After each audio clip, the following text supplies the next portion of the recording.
당신의 주변에 겉으로는 친절한 척하지만 속으로는 교묘히 당신의 운을 빼앗아가는 사람이 있을지도 모릅니다.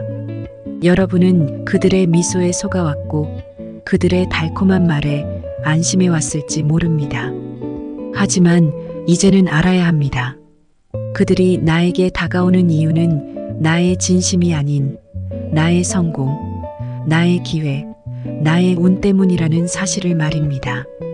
이런 사람들은 우리의 인생을 잠식하고 우리의 소중한 모든 것을 조용히 흡수하며 결국 우리를 이용해 자신의 이익을 쌓아갑니다. 생각해 보세요. 얼마나 많은 사람들이 그들의 친절한 말과 행동 속에 숨겨진 칼날을 보지 못하고 그들을 가까이 두며 마음을 열어주었습니까? 그러다 마침내 그들이 나의 모든 것을 빼앗아간 뒤에야 그들의 진짜 모습을 알게 되었던 적은 없나요? 더 이상 이런 사람들이 여러분의 곁에서 잠재적으로 나의 운과 행복을 앗아가도록 두지 마세요.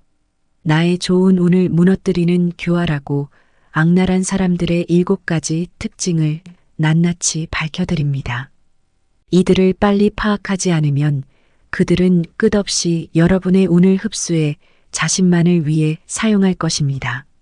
곁에 두었다가는 인생의 기회를 잃고 상처뿐인 후회를 남길 수밖에 없는 사람들, 이제 그들의 특징을 깨닫고 나만의 삶을 지켜야 할 때입니다. 아직 구독하지 않으셨다면 구독과 좋아요, 그리고 알림 설정 꼭 부탁드립니다. 이 지혜를 통해 더 이상 누구도 나의 운을 빼앗아가지 못하도록 삶을 채우는 지혜와 함께 지혜로운 길을 걸어보세요. 가깝고 오래된 인연일수록 그 사람의 진짜 속내를 알아차리기 어려울 때가 많습니다. 우리가 믿고 있던 친구나 지인이라도 속으로는 나의 기회와 소중한 것들을 빼앗아가려는 사람이 있을 수 있습니다. 김영수 씨도 가장 가까운 친구에게서 뜻밖의 배신을 경험하게 됩니다. 68세 김영수 씨는 얼마 전 은퇴 후 고향으로 돌아왔습니다. 고향에서의 생활은 차분하고 평온했지만 오랜 친구가 그리웠던 영수 씨에게 반가운 사람이 있었습니다. 바로 초등학교 시절부터 알고 지낸 이정호 씨입니다. 정호 씨는 영수 씨보다 1살 아래로 둘은 어린 시절부터 친형제처럼 지내온 사이였습니다. 수십 년 동안 서로의 기쁜 일과 슬픈 일을 함께 나눴고 도시로 떠난 이후에도 간간히 소식을 주고받았죠. 이사한 지 얼마 지나지 않아 정호 씨가 먼저 연락을 해왔습니다. 영수 형, 고향으로 돌아왔다면서? 나도 요즘 자주 고향에 내려가 있으니 자주 얼굴 보자고. 정호 씨는 예전처럼 편안하고 친근한 모습이었고 영수 씨는 마치 어릴 적으로 돌아간 듯 반가운 마음이 컸습니다. 이후 둘은 거의 매일 만나게 되었고 동네 소식부터 건강관리 방법, 은퇴 생활의 어려움까지 다양한 이야기를 나누었습니다. 시간이 지나면서 정호 씨는 영수 씨에게 점점 가까워졌습니다. 함께 산책을 나가거나 아침에 동네 카페에서 커피 한 잔을 나누며 생활 속 소소한 이야기를 나누는 것이 일상이 되었습니다. 정호 씨는 영수 씨에게 종종 이렇게 말하곤 했습니다. 형, 혼자 지내면 외롭지 않아요? 내가 형 곁에 있으니 얼마나 다행인지 몰라요. 그런 말을 들을 때마다 영수 씨는 친구 덕분에 마음이 든든해졌습니다. 그러나 어느 날부터인가 정호 씨는 영수 씨에게 경제적인 어려움을 넌지시 이야기하기 시작했습니다. 형, 사실 나 요즘 사업이 잘 안 돼서 조금 힘들어. 처음엔 그냥 지나가는 얘기인 줄 알았지만 점점 정호 씨는 돈에 대한 이야기를 자주 꺼냈고 결국엔 작은 금액이라며 돈을 빌려달라고 부탁했습니다. 평생 친구의 요청이었고 오랜 시간 믿고 지낸 사이였기에 영수 씨는 큰 고민 없이 돈을 건넸습니다. 하지만 그 이후부터 상황은 점점 이상하게 변해갔습니다. 정호 씨는 자주 돈을 빌리는 습관처럼 되어갔고 조금씩 더 많은 돈을 요구하게 되었습니다. 형, 이번엔 정말 마지막이야. 조금만 더 도와주면 금방 상황이 나아질 거야. 정호 씨는 이렇게 말하며 간절한 표정을 지었고 영수 씨는 친구의 어려움을 외면할 수 없어 몇 차례 더 돈을 빌려주었습니다. 하지만 한 번도 빌린 돈을 갚지 않았고 점점 빌려간 금액은 커져만 갔습니다. 그러다 어느 날 영수 씨가 정호 씨의 이야기를 다른 동네 사람들과 나누게 되었는데 깜짝 놀랄 이야기를 듣게 되었습니다.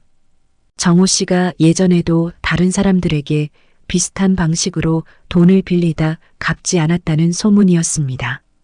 영수 씨는 이 이야기를 듣고 믿고 싶지 않았지만 정호 씨의 행동이 생각날수록 그제야 모든 게 의심스러워지기 시작했습니다. 믿었던 친구의 모습 뒤에 다른 의도가 숨겨져 있었다는 사실에 영수 씨는 그동안 자신이 얼마나 무방비로 그를 믿어왔는지 깨닫고 깊은 배신감을 느꼈습니다. 결국 정호 씨는 연락을 끊고 영수 씨의 돈을 돌려주지 않은 채 동네를 떠났습니다. 영수 씨는 오랜 친구라고 생각했던 사람에게 당했다는 사실에 깊은 상처를 입었고 지금도 누군가에게 쉽게 마음을 열지 못하고 있습니다. 이처럼 가까운 사람일수록 그들의 진짜 의도를 알아차리기 어려울 때가 많습니다. 이제부터 이런 교묘한 사람들의 7가지 특징을 알려드리겠습니다. 첫 번째 특징은 과도하게 친절하며 신뢰를 쌓으려는 사람입니다. 처음에는 너무 친절하게 다가오는 사람이 있다면 그 의도를 조금 더 주의 깊게 살펴볼 필요가 있습니다. 이런 사람들은 과도하게 친절을 베풀며 상대방의 마음을 여는데 탁월한 재능을 보입니다. 그들은 작은 호의에서부터 시작해 상대방이 자연스럽게 고마움을 느끼게끔 하죠. 사람은 보통 자신에게 친절하고 다정한 사람에게 쉽게 마음을 열게 마련이니 이 심리를 이용하는 것입니다. 김영수 씨의 경우도 그러했습니다. 오랜 친구인 이정호 씨가 늘 곁에서 아침 산책을 함께하며 사소한 얘기부터 깊은 속사정까지 나누는 모습을 보면서 영수 씨는 그에게 의지하게 되었습니다. 형, 혼자 계시면 외롭지 않아요? 라고 묻던 정호 씨의 위로의 말들은 영수 씨에게 큰 힘이 되었죠. 마치 평생 든든한 친구를 곁에 둔 것처럼 느껴졌으니까요. 하지만 그 다정함의 뒤에는 조금씩 영수 씨의 신뢰를 얻어 금전적인 도움을 받으려는 속셈이 숨어 있었습니다. 이처럼 과도한 친절을 통해 상대방의 경계를 무너뜨리려는 이들은 필요할 때 언제든지 경제적 도움을 요청할 준비가 되어 있는 경우가 많습니다. 상대의 경계가 허물어졌을 때 그제야 본격적으로 자신의 필요를 드러내기 시작하죠. 이런 사람들에게는 우리가 진심으로 대하는 태도를 악용하려는 의도가 있습니다. 두 번째 특징은 상대방의 약점을 은밀히 파악하고 이를 이용하려는 것입니다. 이런 사람들은 겉으로는 신경 쓰는 척, 조언해주는 척하지만 실제로는 상대방의 약점을 찾아내어 나중에 자신에게 유리하게 활용할 기회를 엿보는 경향이 있습니다. 평소 상대가 어떤 점에서 약해지는지, 어디에서 흔들리는지 은밀하게 살펴보며 이를 통해 조금씩 자신의 영향력을 넓히려 하죠. 김영수 씨의 경우 이정호 씨는 영수 씨가 은퇴 후 외로움과 생활비 문제로 고민하고 있다는 것을 눈치챘습니다. 정호 씨는 마치 관심 있는 친구인 척하며 형, 은퇴 후엔 외로움이 참 크죠? 라거나 우리 나이엔 경제적인 안정이 제일이야 라며 은근히 영수 씨가 흔들릴 만한 부분을 짚고 들어갔습니다. 그리고 영수 씨가 조금이라도 고민을 털어놓으면 바로 제가 곁에 있으니 힘들 때 말만 하세요라며 지지를 표하는 것 같지만 실은 그 이야기를 자신이 필요할 때 이용하려는 계산이 깔려 있었던 것입니다. 그렇게 신뢰를 얻고 영수 씨의 약점을 파악한 정호 씨는 결국 금전적인 부탁을 꺼내기 시작했습니다. 영수 씨의 마음을 건드리는 표현을 사용하는 방식으로 말이죠. 이렇듯 상대방의 약점을 이용해 자신의 이익을 채우려는 사람들은 매우 조심해야 합니다. 겉으로는 도움을 주고 싶다는 말로 포장하지만 실상은 그들의 의도를 달성하기 위한 치밀한 전략일 뿐입니다. 세 번째 특징은 자신을 늘 피해자인 척하며 상대방의 동정을 유도하는 것입니다. 이런 사람들은 자신이 어려운 상황에 처해 있음을 강조하며 상대방이 자연스럽게 도와줘야 한다는 압박감을 느끼게 만듭니다. 그들의 이야기를 듣다 보면 마치 모든 세상이 자신에게 불리하게 돌아가는 듯하고 본인은 억울하게 피해를 보고 있는 것처럼 보이죠. 이런 태도는 특히 상대방의 연민을 자극하고 죄책감을 불러일으키는 강력한 방법이 됩니다. 김영수 씨와 이정호 씨의 상황에서도 이러한 특징이 분명히 드러났습니다. 정호 씨는 만날 때마다 사업이 잘 풀리지 않아서 힘들다며 자신의 어려운 상황을 강조했습니다. 영수 형, 나도 어떻게든 해보려고 했는데 요즘은 상황이 너무 안 좋아. 이번에도 힘을 좀 써줄 수 있을까? 라는 식으로 자신이 어쩔 수 없는 상황에 처한 피해자라는 인식을 심어주었습니다.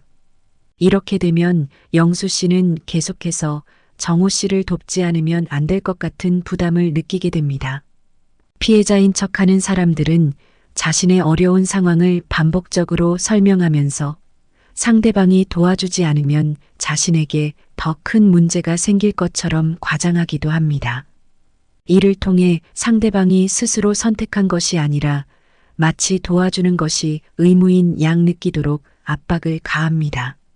이러한 방법으로 상대방을 죄책감 속에 가두고 결국 자신의 의도대로 이끌어 나가는 것이 그들의 숨은 목적입니다. 네 번째 특징은 처음에는 내 성공을 진심으로 응원하는 것처럼 보이지만 실제로는 나의 성공과 기회를 시기하고 방해하려는 사람들입니다.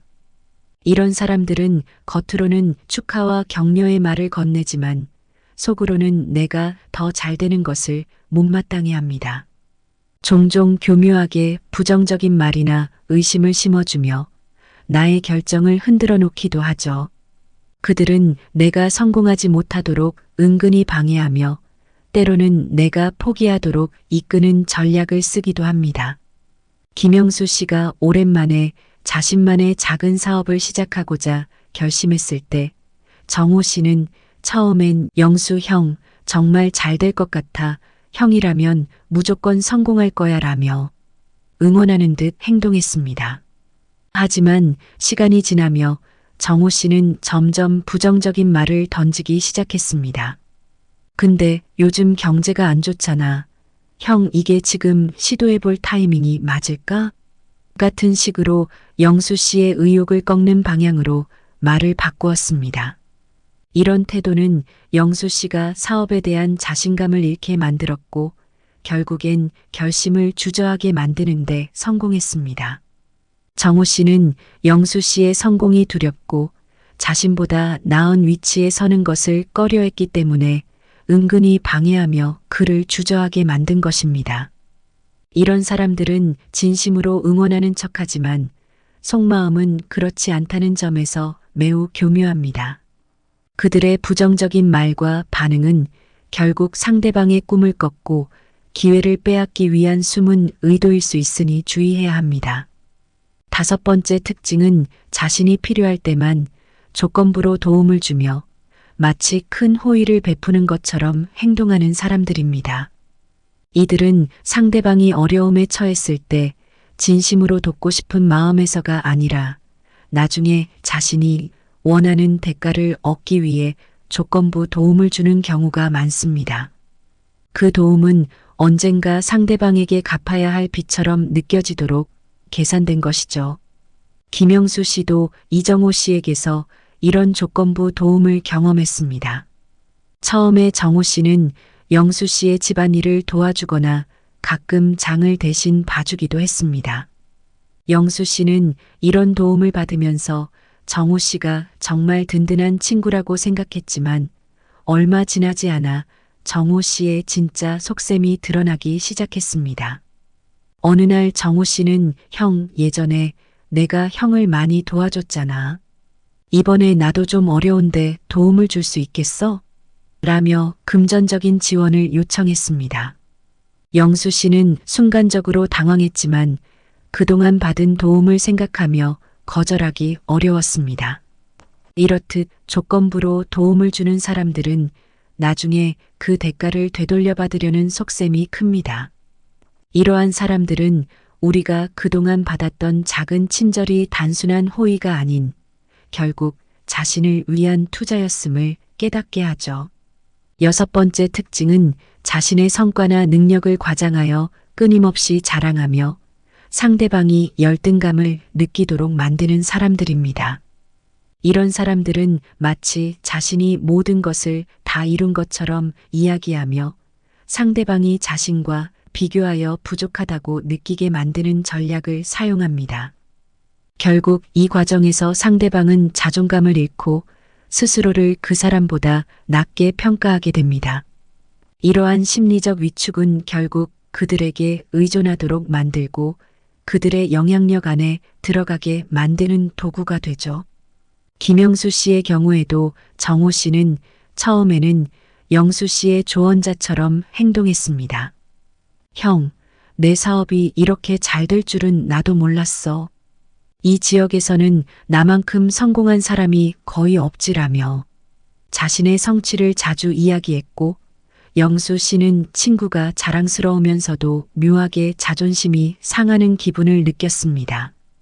영수 씨는 이런 말을 들을 때마다 자신이 정호 씨보다 못난 사람인 것 같아 점점 위축되었고 자신도 모르게 정호 씨의 의견에 따라 행동하기 시작했습니다. 이들은 상대방을 심리적으로 지배하려는 욕망이 강하며 열등감을 조장해 자신이 원하는 대로 끌고 가려는 사람들입니다. 7번째 특징은 문제가 생길 때마다 자신이 아닌 다른 사람이나 외부 환경을 탓하며 책임을 회피하는 사람들입니다. 이들은 자신의 행동에 대한 책임을 지기보다는 항상 누군가나 어떤 상황을 원망하며 자신은 어쩔 수 없었다는 태도를 보입니다.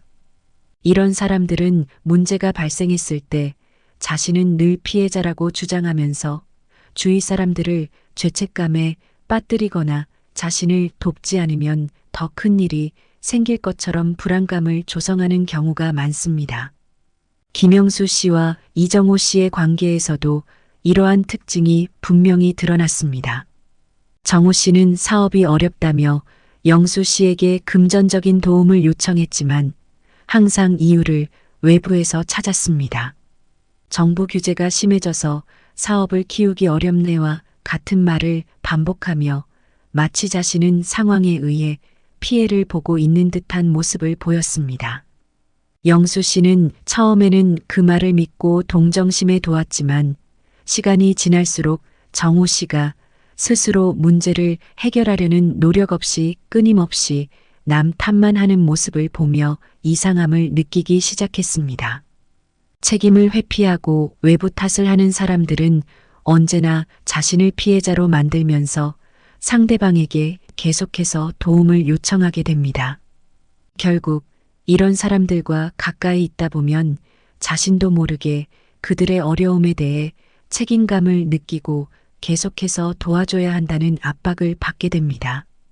이런 유형의 사람들을 가까이 두면 우리는 끊임없이 그들의 문제를 해결해 주어야 하는 존재가 되고 그 과정에서 소중한 시간과 에너지를 소모하게 됩니다. 오늘 소개해드린 7가지 특징을 통해 교묘히 우리의 운과 기회를 빼앗아가는 사람들을 조금 더 명확히 식별할 수 있게 되셨길 바랍니다. 겉으로는 친절하고 호의를 베푸는 척하지만 속으로는 자신의 이익을 위해 우리를 이용하려는 사람들. 이들은 가까운 친구나 가족 혹은 오랜 지인으로 위장할 수 있기 때문에 더욱 주의가 필요합니다. 우리가 마음을 열고 진심으로 대하는 사람에게 배신을 당할 때 느끼는 상처는 너무나 깊고 오래 남습니다. 그러므로 이러한 사람들의 특징을 빨리 알아차리고 필요하다면 거리를 두는 지혜가 필요합니다. 삶에서 소중한 것은 결국 우리의 행복과 평온입니다. 주변의 관계가 나에게 부정적인 영향을 주고 나의 소중한 운과 기회를 빼앗아 간다면 그 관계는 다시 생각해 볼 필요가 있습니다. 가까운 사람일수록 의심이 쉽지 않지만 스스로의 삶을 지키기 위해 때로는 냉정함도 필요합니다. 아직 구독하지 않으셨다면 구독과 좋아요, 그리고 알림 설정을 꼭 부탁드립니다. 여러분의 지혜가 쌓일 수 있는 내용들을 앞으로도 꾸준히 전해드릴 예정이니 계속해서 함께 해주세요. 또한 이 영상을 소중한 사람들과 공유하셔서 이런 사람들에게 휘둘리지 않고 자신만의 평온한 삶을 지킬 수 있도록 도와주세요. 댓글로 여러분의 경험이나 의견을 남겨주시면 함께 나누며 더 큰 지혜를 쌓아갈 수 있을 것입니다. 오늘도 삶을 채우는 지혜와 함께 해주셔서 감사합니다.